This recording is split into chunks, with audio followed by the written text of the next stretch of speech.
Movie के starting में हमें दिखाया जाता है कि एनर्जिकल क्यूब जिसका नाम था ऑलस्पार्क वो वर्ल्ड की गहराइयों में घूम रहा होता है। कई साल पहले ऑलस्पार्क की मदद से एक ऐसी दुनिया बनाई गई जिसका नाम था साइबरट्रॉन। जिस तरह हमारी दुनिया पर रहने वाले लोगों को इंसान कहा जाता है, उसी तरह साइबरट्रॉन पर रहने वाले लोगों को ट्रांसफॉर्मर्स कहा जाता है। और जैसा कि हर दुनिया में कुछ अच्छे और कुछ बुरे लोग होते हैं, वैसे ही साइबरट्रॉन पर भी कुछ अच्छे और कुछ बुरे लोग थे। अच्छों का नाम ऑटोबॉट और बुरों का नाम डिसेप्टिकॉन होता है। इस ऑलस्पार्क को पाने के लिए ऑटोबॉट्स और डिसेप्टिकॉन्स के बीच में एक बहुत बड़ी जंग होती है, जिसकी वजह से साइबरट्रॉन पूरी तरह से खत्म हो जाता है। और वहीं पर हमें दिखाया जाता है कि ऑलस्पार्क हवा में उड़ता हुआ सीधा अर्थ पर आकर गिरता है। और फिर यहाँ से सीन चेंज होता है प्रेजेंट टाइम में, और यहाँ पर हम देखते हैं मूवी का मेन कैरेक्टर जिसका नाम होता है सैम विटविकी, और ये कैप्टन विटविकी का पोता होता है। और यहाँ पर सैम बहुत ही कमजोर और डरने वाला स्टूडेंट होता है, और उसके कॉलेज में बहुत सारे दोस्त भी होते हैं। अब वो कॉलेज के प्रोजेक्ट के टाइम पे अपने सारे दोस्तों को ये बताने लगता है कि आज से कई साल पहले मेरे परदादा, जिनका नाम कैप्टन विटविकी था,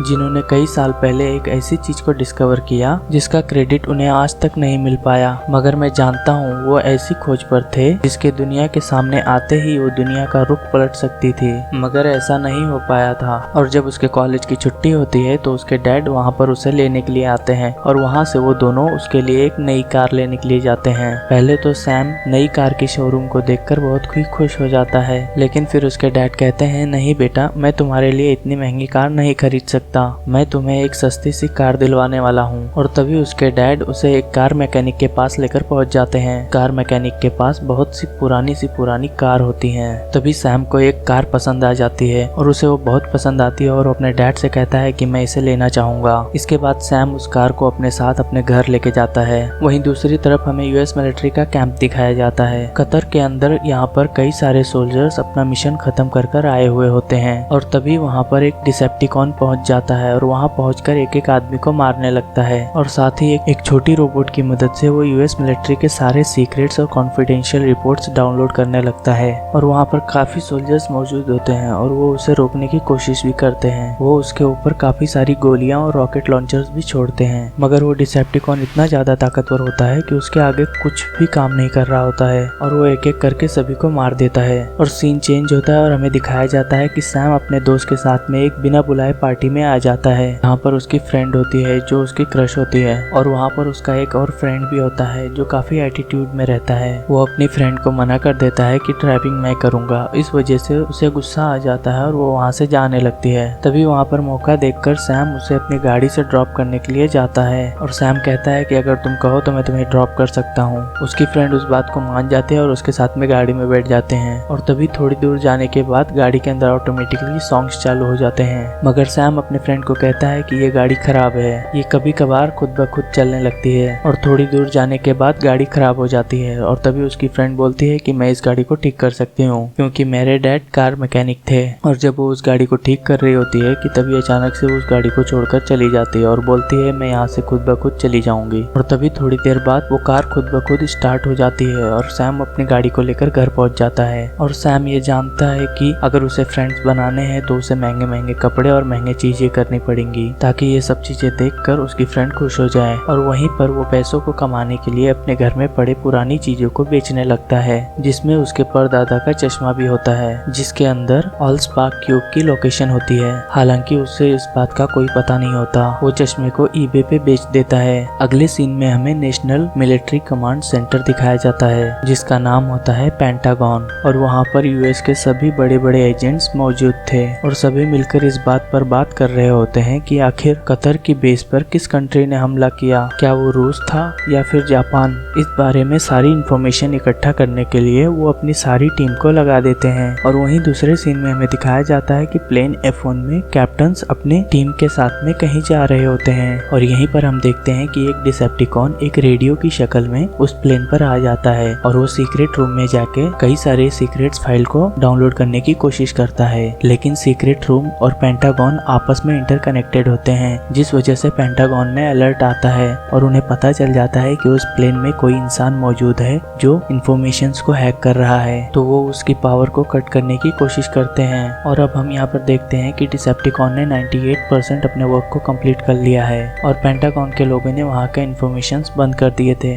और साथ ही पुलिस फोर्स को अलर्ट कर दिया था ताकि वो उसको रोक सकें। और जब पुलिस फोर्स उस सीक्रेट रूम में पहुंचती है तो वो डिसेप्टिकॉन बहुत ही गुस्सा होकर सभी पर गोलियां चलाने लगता है और सभी को मार देता है और वो बचने के लिए दोबारा से रेडियो की शक्ल में आ जाता है। और जब प्लेन लैंड होता है तो वहाँ से निकलकर एक पुलिस की गाड़ी में वो छुप जाता है और जो सीक्रेट इन्फॉर्मेशन उसने 98% निकाली थी उसकी मदद से उसे पता चल जाता है कि सीक्रेट इन्फॉर्मेशन के अंदर सेक्टर 7 के आइस मैन के नामक का प्रोजेक्ट चल रहा है जिसमें ऑलस्पार्क की पूरी इन्फॉर्मेशन होती है और वो सारी की सारी इन्फॉर्मेशन एक चश्मे के अंदर होती है और वो चश्मा ईबे के ऊपर सैम विटविकी के नाम के एक लड़के ने दी हुई है। और अब फाइनली इतनी सारी इन्फॉर्मेशन के बाद वो डिसेप्टिकॉन सैम के पीछे पड़ जाता है। वहीं पेंटागन में हमें दिखाया जाता है कि एक एजेंट गर्ल आकर कहती है कोई भी इंसान इतनी फास्ट इन्फॉर्मेशन हैक नहीं कर सकता और वो कहती है कि यूएस मिलिट्री की इन्फॉर्मेशन कोई अगर सुपर कंप्यूटर पर 10 साल भी बैठकर हैक करने की कोशिश करता है तो भी उसे बहुत परेशानी होगी। और वो कहती है कि 10 सेकंड के अंदर यूएस मिलिट्री की इन्फॉर्मेशन कोई इतना जल्दी कैसे हैक कर लिया, ये कोई इंसान नहीं, जरूर कोई एलियन टेक्नोलॉजी है। लेकिन वहाँ पर मौजूद लोग उसकी बातों का भरोसा नहीं करते और कहते हैं कि हम तुम्हारी बेतुकी बातों पर भरोसा नहीं कर सकते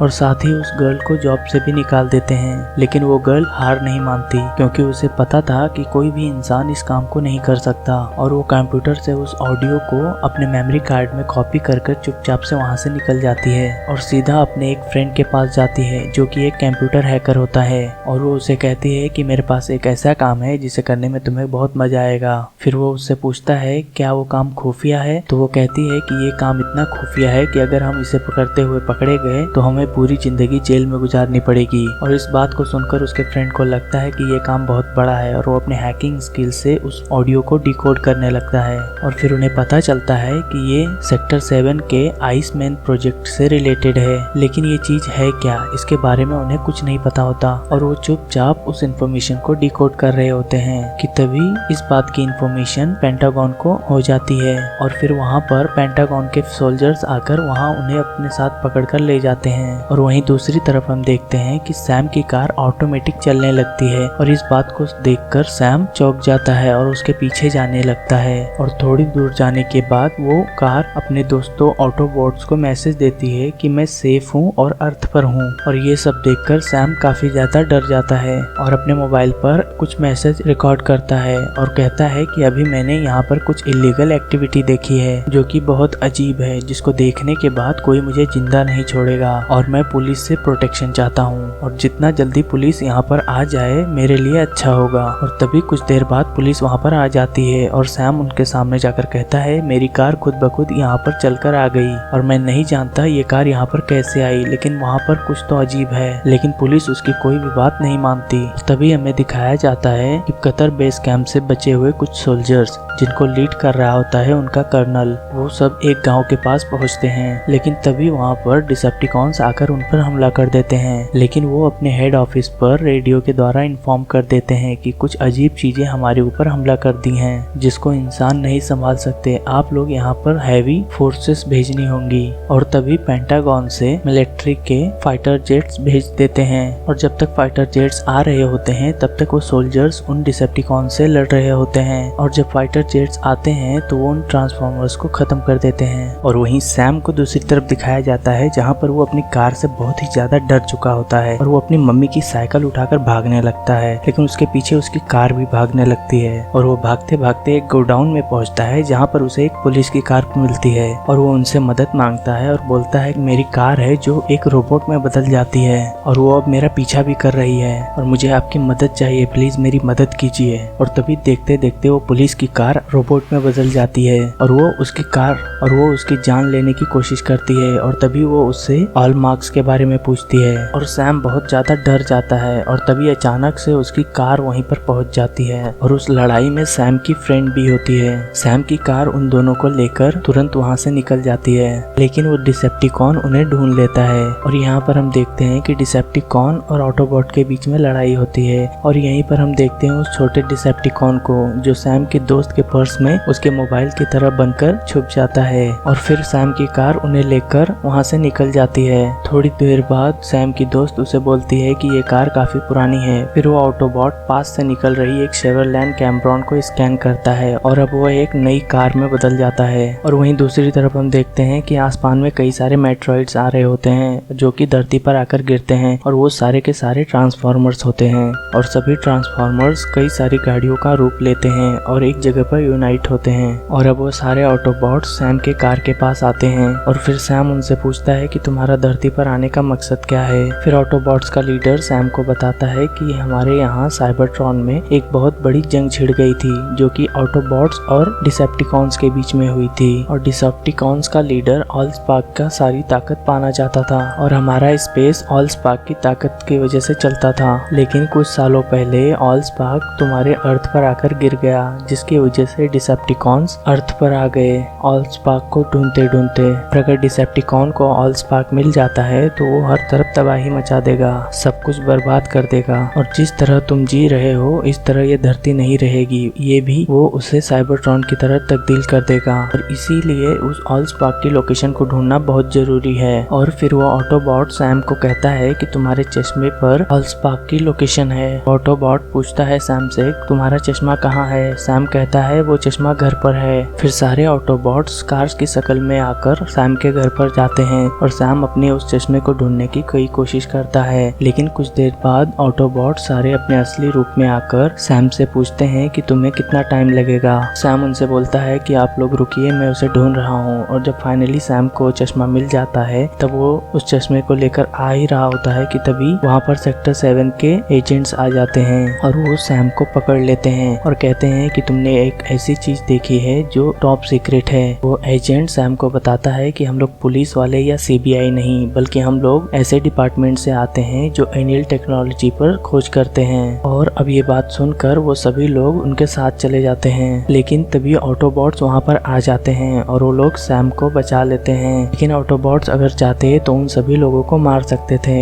लेकिन उन्होंने किसी को नुकसान नहीं पहुंचाया। और इसी बात का फायदा उठाकर सेक्टर 7 के लोग सैम के रोबोट को पकड़ लेते हैं। और फिर यहाँ से सीन शिफ्ट होता है पेंटागन के हेड ऑफिस पर, जहाँ पर सेक्टर 7 का डायरेक्टर आता है और वो पेंटागन के डायरेक्टर से कहता है जो हमला कतर पर हुआ था वो किसी इंसानों का नहीं बल्कि डिसेप्टिकॉन्स का हमला हुआ था और हमारे पास उस टेक्नोलॉजी का एक ट्रांसफॉर्मर भी है, मगर हम इस बारे में ज्यादा नहीं जानते, इसलिए हम आपकी हेल्प चाहते हैं। फिर पेंटागन का डायरेक्टर कहता है कि हमारे पास कुछ ऐसी टीम मौजूद है जो आपकी मदद कर सकती है। और फिर वो लोग एजेंट गर्ल और उसके दोस्त को लेकर सेक्टर 7 के ऑफिस पर जाते हैं, जहाँ पर सैम की फैमिली और पेंटागन के सारे लोग मौजूद थे। और पेंटागन के डायरेक्टर सैम को बताते हैं कि तुम्हारे दादा जिनका नाम कैप्टन विटविकी था, उन्होंने कुछ साल पहले ऑलस्पार्क क्यूब को ढूंढा जिसकी पावर से हमने आज तक जो भी डिवाइसेस बनाए यानी कि मोबाइल, एरोप्लेन्स, जेट्स, वो सभी इसी टेक्नोलॉजी की मदद से बने हैं। और यहीं पर वो इन सब लोगों को एक छोटे से चैम्बर में लेके जाते हैं जहाँ पर वो ऑलस्पार्क को इस्तेमाल करते हुए कुछ दिखाना चाहते हैं। वो मोबाइल को लेकर एक छोटे से चैम्बर में रखते हैं और बहुत ही कम मात्रा में ऑलस्पार्क को उसके ऊपर गिराता है और हम देखते हैं कि वो मोबाइल एक ट्रांसफॉर्मर में बदल जाता है। और वहीं दूसरी तरफ हम देखते हैं कि ऑटोबॉट्स को सैम के दादा का चश्मा मिल गया होता है और उसे एनालाइज करने के बाद सभी ट्रांसफॉर्मर्स को ये पता चल जाता है कि ऑलस्पार्क हमसे ज्यादा दूर नहीं है। और फिर हम देखते हैं कि छोटा डिसेप्टिकॉन सभी डिसेप्टिकॉन्स को मैसेज कर देता है कि जितना जल्दी हो सके तुम सब यहाँ पहुँच जाओ।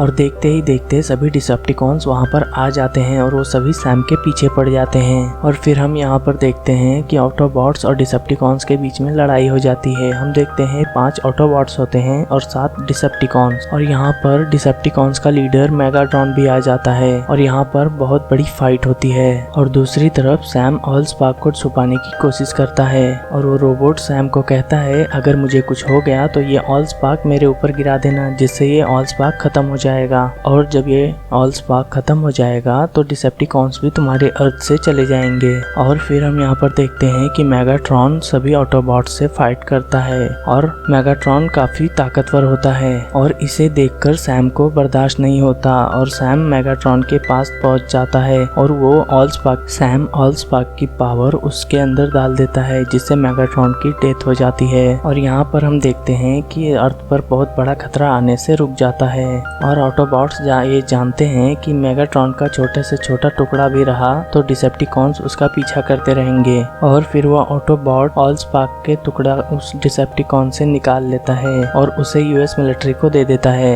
ये टुकड़ा कभी भी किसी भी वक्त किसी गलत हाथ में नहीं जाना चाहिए। और फिर हम देखते हैं कि सैम की रोबोट कार जाने से मना कर देते हैं और वो सैम के साथ में ही रुक जाती है। फिर ऑटोबॉट्स उससे कहता है अगर सैम चाहे तो तुम उसके साथ रुक सकते हो और फिर हम सैम को और उसके दोस्त को देखते हैं और हैप्पी एंडिंग हो जाती है।